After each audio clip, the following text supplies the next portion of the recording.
প্রধান বিচারপতি শ্রী যশবন্ত চন্দ্রচূড়, মহামান্য প্রধান বিচারপতি সুপ্রিম কোর্ট, তাকে আমি বিশেষভাবে ধন্যবাদ জানাবো। কেননা তিনি একটা খুব গুরুত্বপূর্ণ কথা বলেছেন। তিনি বলেছেন প্রতিবাদ কখনোই দায়িত্বকে অবহেলা করে হয় না। তিনি বাংলার সাধারণ মানুষের যে চিকিৎসা পরিষেবা না পাওয়ার যে কষ্ট, যেটা আমি আরও একটু পরে আর একটু বিশদে বলতে পারবো,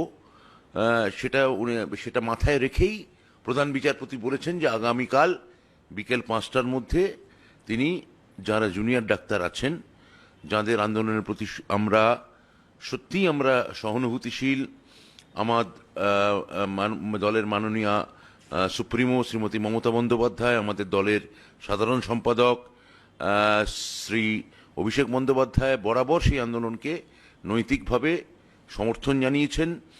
এবং তার সঙ্গে যে কথাটা আজকে প্রধান বিচারপতি বলেছেন, অনুগ্রহ করে তাঁরা তাদের কাজে ফেরেন। কেননা 1 মাস ধরে এই আন্দোলন চলছে, বা আন্দোলন বা কর্মসূচি যাই বলুন না কেন, ধর্মঘট।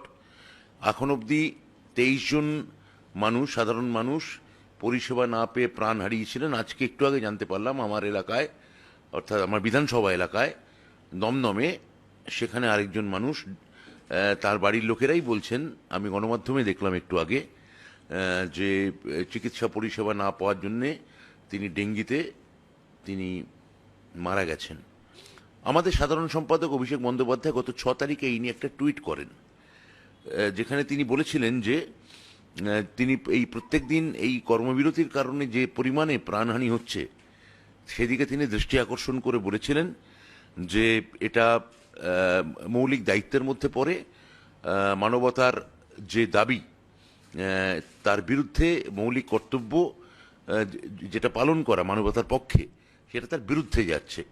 কিন্তু যে কথা অভিষেক বন্দ্যোপাধ্যায় বলেছিলেন আজকে প্রধান বিচারপতি, প্রায় সেই কথাই বলেছিলেন যে আন্দোলন, প্রতিবাদ সবই হতে পারে, কিন্তু তা দায়িত্বকে সরিয়ে রেখে নয়।